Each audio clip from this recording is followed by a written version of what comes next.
मेरी फ्रेंड से बात कर रही थी, वो बेचारी इतनी अपसेट थी। उसका कहना ये है कि उसने भी कई अच्छे अच्छे कोर्सेज किए हैं, कई डिग्रीज हासिल की हैं, फिर भी उसे उसका फ्यूचर ब्राइट नज़र नहीं आता है। लेकिन उसका कहना है कि वो लोग जो उससे कम पढ़े लिखे हैं वो दुनिया में काफ़ी ज़्यादा आगे हैं। उसके फ्रेंड सर्कल में ऐसे भी लोग हैं जो बीकॉम है लेकिन बहुत अच्छा कर रहे हैं अपनी ज़िंदगी में, जबकि ये तो खुद MBA है।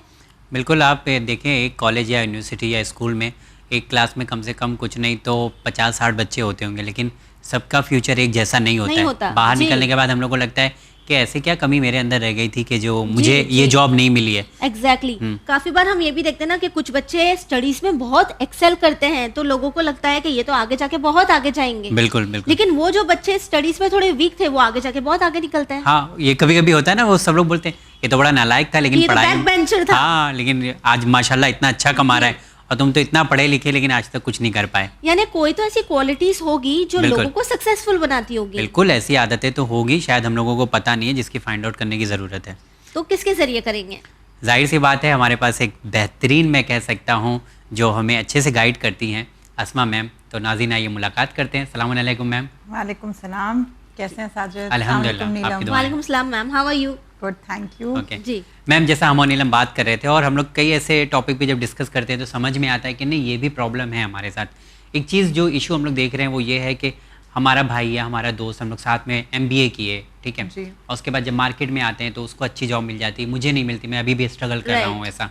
तो कहीं ना कहीं कुछ ऐसा लगता है कि हम दोनों ने एक साथ पढ़ाई किया, same college, same school, same class में भी जाते थे, हत्ता कि सेम आते जाते भी थे वक्त पे सही, लेकिन हाँ ग्रोथ सेम नहीं होती। तो इसका क्या कारण आप मानती हैं, रीज़न क्या हो सकता है? मेरे हिसाब से जो लोग साथ में पढ़ते हैं, सेम स्किल सेट्स होता है या नॉलेज का सेट होता है, उसमें फ़र्क होता है आपके एटीट्यूड में, आपके हार्ड वर्क में, और आपकी decision making skills in terms of opportunities that come your way.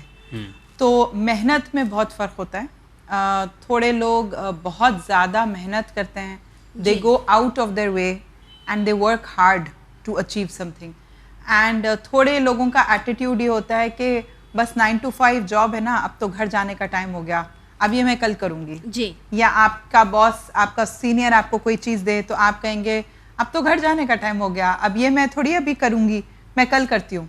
या आप किसी और के ऊपर टाल दें, तो अपनी जिम्मेदारी आप किसी के ऊपर ट्रांसफ़र कर दें। या हम इस एटीट्यूड से जॉब करते हैं कि बस हमारी 9 to 5 जॉब है, जितना हमें बताया गया बस हम उसके ऊपर बस वो चीज़ें करेंगे, कोई चीज़ एक्स्ट्रा नहीं करेंगे, कोई चीज़ रीज़न नहीं करेंगे, उसमें एफर्ट डाल के हमको कौन सा फ़ायदा होने वाला है, कंपनी कौन सा हमको बोनस देने वाली है, अगर हमको हमने कुछ एक्स्ट्रा कर दिया तो छोड़ो, अपना काम करो, ख़त्म। ये वाला जो एक एटीट्यूड होता है ना, तो आपके एटीट्यूड से भी बहुत फ़र्क पड़ता है। इसके अलावा हर इंसान को अपनी ज़िंदगी में बहुत अच्छे अच्छे मौके ज़रूर मिलते हैं, ठीक है, वो मौका मिलता है आपको अपनी ज़िंदगी सुधारने का, कुछ चांस लेने का, रिस्क लेने का। कभी कभी रिस्क और चांस से ज़्यादा आपको मौका मिलता है मेहनत करके कुछ बनने का। मैं एक छोटा सा एग्जाम्पल दे रही हूँ। मेरे पास एक फॉरवर्ड आया था, मेरे पास एक इन्फॉर्मेशन आई थी कि बहुत से 10th पास बच्चे हैं जो एक कोर्स हो रहा है बेंगलोर में, उसकी फ़ीस बहुत ज़्यादा नहीं है। जो बूढ़े लोग होते हैं, जीरियाट्रिक केयर बोलते हैं उसको, है ना, तो जो बूढ़े लोग होते हैं उनकी देखभाल करने के लिए एक कोर्स शुरू किया जा रहा है, क्योंकि इसकी इतनी ज़रूरत पड़ गई है यहाँ पर। तो उनकी ट्रेनिंग हो रही है और उसकी क्वालिफिकेशन है सिर्फ 10th पास।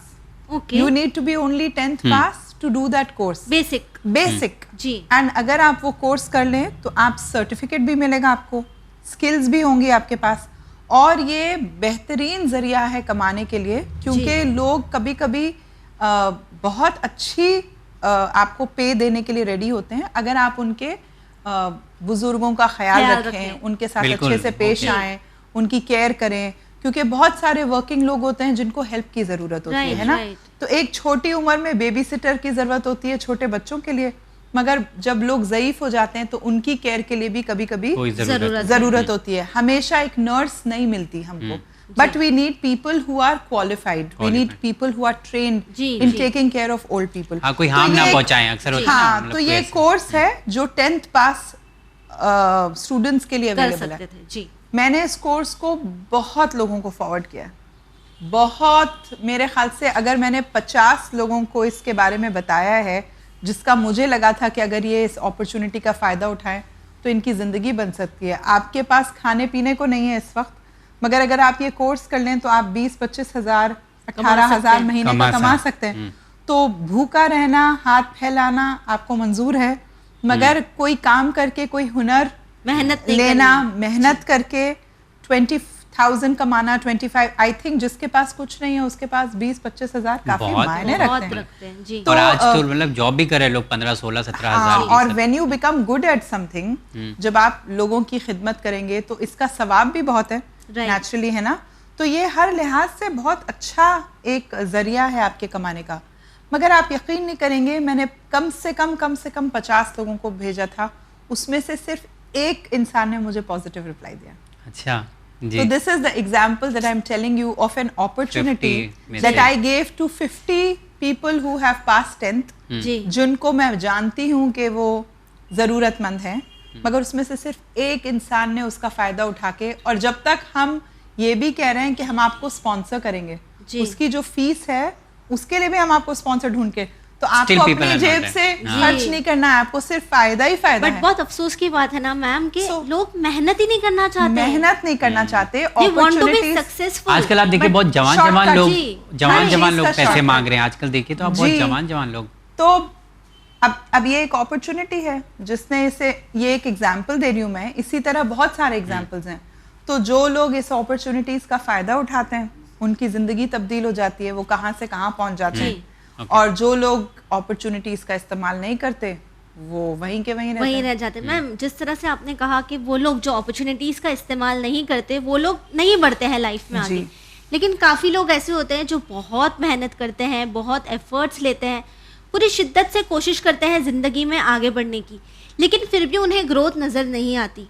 तो कुछ तो ऐसी चीज़ें होंगी, आदतें होंगी जो अपनाने से एक इंसान सक्सेसफुल बन सके।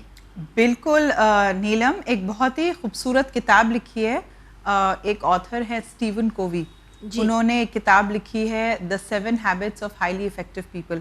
एंड 2-3 साल से बल्कि अब तो शायद 6 साल हो गए मुझे इन हैबिट्स को अपनाते हुए, और अपनी टीचर ट्रेनिंग में अपने Okay. टीचर्स के साथ स्कूल्स में इसका यानी इस्तेमाल आप खुद करते भी हैं। फॉलो करते हैं। मैं खुद भी फॉलो करती हूँ, और मैं अपनी टीचर ट्रेनिंग में ज़रूर अपनी टीचर्स को फॉलो करवाती हूँ। जी। तो हम लोग ये हैबिट्स डेवलप करते हैं, और बल्कि हम अपने स्कूल में भी अपने स्टूडेंट्स के साथ सबको हेल्प करते हैं और उनको मोटिवेट करते हैं कि वो हैबिट्स को अपनाएं और उनको फॉलो करें। हम भी Okay. कोशिश करेंगे साथ ही मतलब कि ये हम भी बुक है follow और उसमें करें। बिल्कुल, हाँ। तो मेरे ख्याल से कुछ पॉइंट्स है जिसे आप क्लियर कर दें, हैबिट्स की बात हो रही है। तो there are 7 habits of highly effective people, जी। जो किताब है उसमें बहुत अच्छे पॉइंट्स हैं। Okay. सबसे पहला पॉइंट, सबसे अच्छी आदत है to be proactive. Second one is to begin with the end in mind. Third वाला है to put first things first. Fourth habit है टू थिंक विन विन।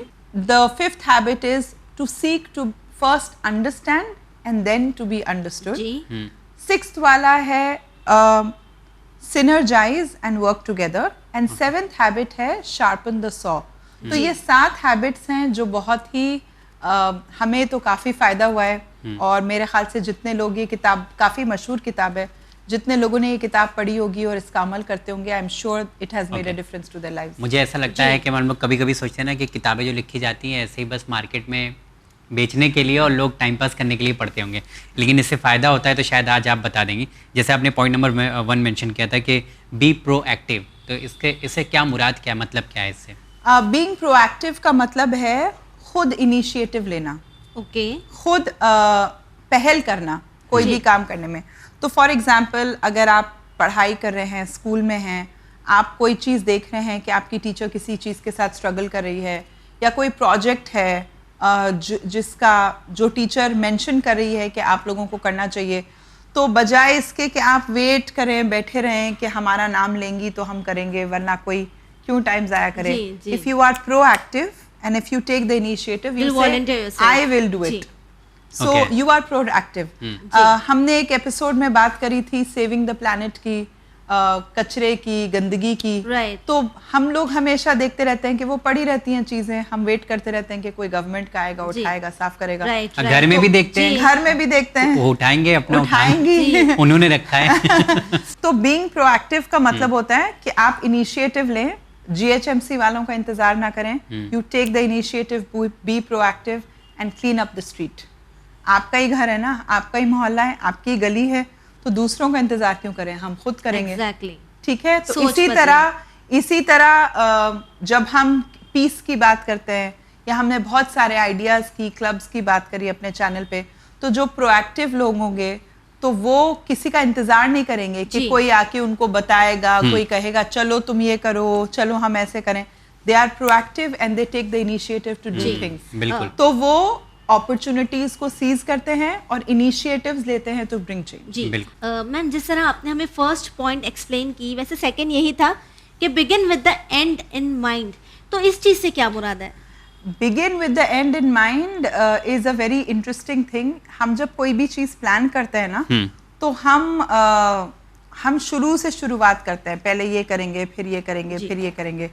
तो ये जो हैबिट है, ये है उल्टी करने की, उल्टी चाल चलने की।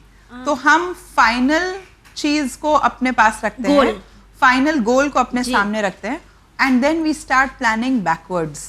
अच्छा। अगर आपको अपनी लाइफ के बारे में कोई गोल प्लान करना है, यूनिवर्सिटी में एडमिशन चाहिए, कहीं बाहर जाने का ख्वाब है आपका, मास्टर्स के लिए कहीं अप्लाई करना है, तो आप इंस्टेड ऑफ प्लानिंग अहेड कि आप पहले एप्लीकेशन लिखोगी, फिर ये करना है, फिर ये करना है, आप उल्टी प्लानिंग करना शुरू करिए। आप सोचेंगे, प्लान पहले करेंगे। आप वो यूनिवर्सिटी को देखिए कि कौन कौन सी यूनिवर्सिटीज में आपको अप्लाई करना है, उनके क्या क्या क्राइटेरियाज हैं, and you start working your, ये करने के लिए मुझे ये करना है, ये करने के लिए मुझे ये चाहिए, ये करने के लिए मुझे ये क्राइटेरियाज हैं।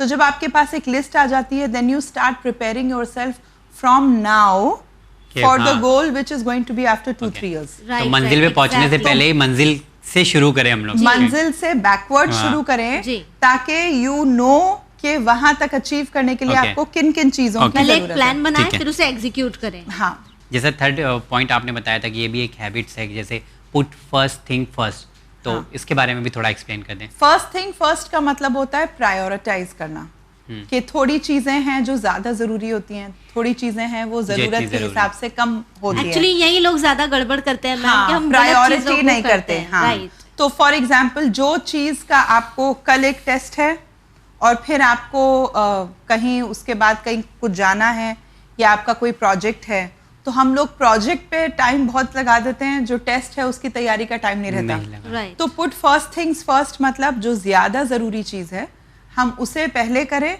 और जो चीजें पोस्टपोन कर सकती हैं प्रायोरिटी की लिस्ट में, we work according to priority. Okay ma'am, उसके बाद आपने कहा था थिंक विन विन।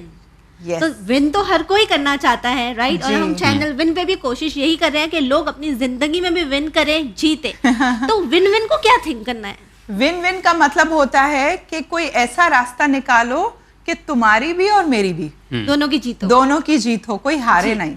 तो थिंक विन विन होता है कि to find a way. For example, अगर हमें कहीं बाहर जाना है, तो हम जैसे करते हैं कि हम अर्थ को पोल्यूट करने की बात करते हैं, या अर्थ सस्टेनेबल लिविंग की बात करते हैं। जब हम इन चीजों की बात करते हैं, तो हम क्या कर रहे हैं, हम ऐसा नतीजा निकाल रहे हैं, कोई ऐसी राह ढूंढ रहे हैं जिसमें हमारा भी काम पूरा हो जाए और अर्थ को भी नुकसान ना हो। तो it is win win for both. Right, right. तो इसी तरह कोई भी एक्टिविटी करते हैं, कोई भी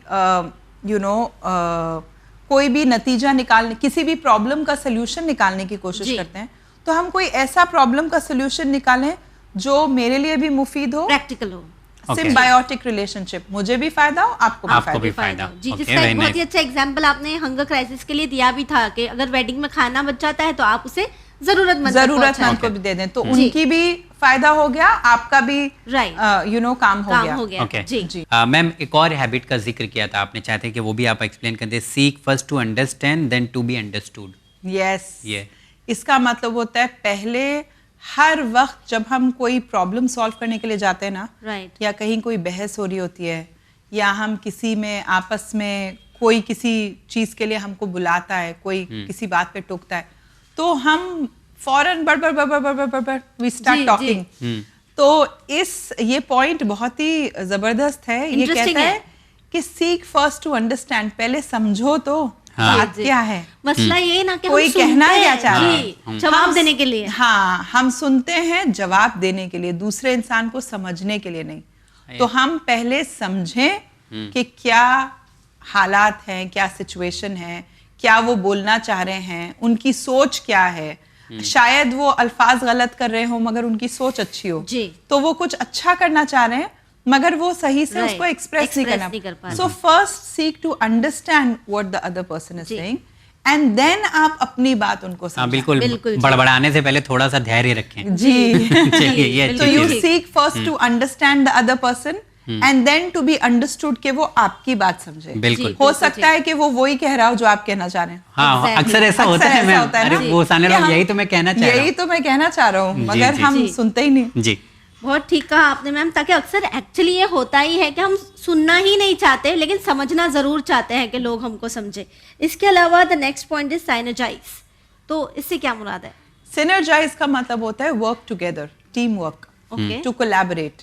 सिनर्जाइज का मतलब एक दूसरों की एनर्जीज को यूज करना। जी, ठीक है, तो आपके अंदर कोई क्वालिटी है, मेरे अंदर कोई क्वालिटी है, इनके अंदर कोई क्वालिटी है।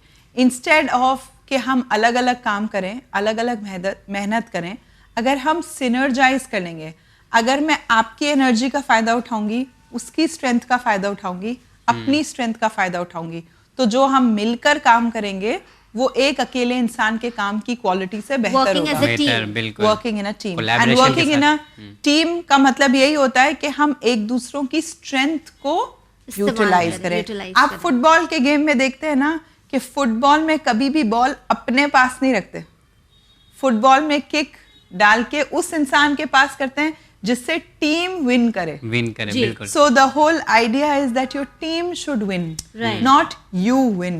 जी। So that is the Okay. idea. तो ये भी बहुत अच्छा पॉइंट हो गया साजिद, ताकि लोग हमेशा पहले अपना ही सोचते कि मुझे जी। जीतना है ना कि टीम को जीतना है। तो थोड़ा सा माइंडसेट चेंज करें Change यहाँ पर। करना, जी। फुटबॉल में तो ऐसा कर भी नहीं सकते कि मुझे जीतने वाला है, जी। तो हमें फुटबॉल की तरह ही रहना पड़ेगा। द लास्ट पॉइंट आपने मेंशन किया था शार्पन द सॉ, तो इससे क्या मतलब? इसका मतलब ये कि आप हमेशा सीखते रहते हैं। ओके, जो आरी होती है ना, चाकू होता है, वो कुल्हाड़ी वो वाला। काट काट के ब्लंट हो जाता है। राइट, तो उसको हमेशा कितनी भी अच्छी सॉ हो, कितना भी अच्छा चाकू हो, आरी हो, जो वो काटता रहता है धार तो में, वो हाँ, ब्लंट हो बिल्कुल। जाती है। जी। उसकी धार मेंटेन करना होता है। जी। इसका मतलब अपनी जिंदगी में क्या हुआ? इसका मतलब हुआ कि आपको कॉन्स्टेंटली अपने आप को अपग्रेड करना है, स्किल्स पॉलिश करें। स्किल्स पॉलिश करें, अपने आप प्रोफेशनल डेवलपमेंट करें, जी। नई चीज़ें सीखें, नई चीज़ों के बारे में जानें, नए कोर्सेज करें, नए